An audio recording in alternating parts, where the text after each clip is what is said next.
Okay, next is property number 2. Property number 2 is about linearity property. So let's say you have two or more terms given, then you will have to take the Laplace of the given function. Let's say you have a multiplied by the first function of t plus b multiplied by the second function of t. Pwede niyo po silang paghiwa-hiwalayin ng Laplace. For example, you will have the Laplace of the first function, which is a f1 of t, then plus the Laplace of b function of t, or the second function of t. Then, papasok yung property number 1. Yung constant, pwede natin ilabas. So, this will be simplified to a, then the Laplace transform of the first function of t, plus si b constant, ilalabas mo. So, this will be b, Laplace transform of the second function of t. Okay, apply natin sa problem. For example, you have to take the Laplace transform of 1 plus 2t minus 1/3 of t raised to 4. So this can be the Laplace transform ni 1 plus the Laplace transform of 2t minus the Laplace transform of 1/3 t raised to 4. Then you will now have Laplace transform of 1. This is Laplace transform of constant. So that will be k over s. So this will be 1 over s. Then the Laplace transform of this, si constant, ilalabas natin. So matitira na lang is Laplace transform of t, which falls under t raised to n. So you will now have plus 2. Then the value of n is 1. Okay? This one. You will now have 1 factorial over s raised to 1 plus 1. Then, minus 1/3 is constant. Ilalabas natin. So this will be minus 1/3.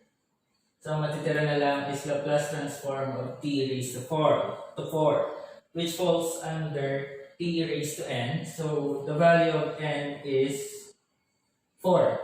So, we will now have 4 factorial over s raised to 4 plus 1.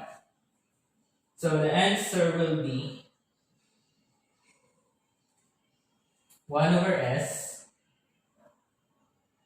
plus 1 factorial is 1 multiplied to 2. So this will be 2 over s squared. Minus, this will be 4 factorial. That's 4 multiplied to 3 multiplied to 2 multiplied to 1. So 4 by 3 is 12. By 2, it's 24. By 1, it's also 24. So that's 24 over 3 s raised to 5. Kaya lang, 24 and 3 is divisible. So this can be 24 divided by 3. That is 8. So this can be 8 over s raised to 5. Next example. You will have 5 e raised to 2t minus 3 e raised to negative t. This can be Laplace transform of 5 e raised to 2t minus the Laplace transform of 3 e raised to negative t. You can now have 5 is constant. Ilalabas natin 5. Laplace transform of e raised to 2t is 1 over s minus 2. Okay? Minus 3 is constant. Pwede nyo ilabas. So this will be 3. Then e raised to negative t, the same. So that's 1 over s minus negative 1, so that is plus 1. You will now have 5 over s minus 2 minus 3 over s plus 1. Pag sinimplify mo, this will be s squared. So you will have s minus 2 multiplied to s plus 1. So s squared, negative 2s plus s, that's minus s. Then negative 2 multiplied to 1, that's minus 2. Then 5 multiplied to s plus 1 minus 3 multiplied to s minus 2. Ngayon, this will be 5s minus 3s. You will now have 5s minus 3s, that is 2s. You will now have 5. Negative and negative is positive, so negative 3 multiplied to negative 2, that is positive 6. Plus 5, that is plus 11 over s squared minus s minus 2. Okay, next example is about the Laplace transform of 6 sine 3t minus 4 cosine of 5t. You will now have the Laplace transform of 6 sine of 3t minus the Laplace transform of 4 cosine of 5t. Constant to 6, you will now have 6.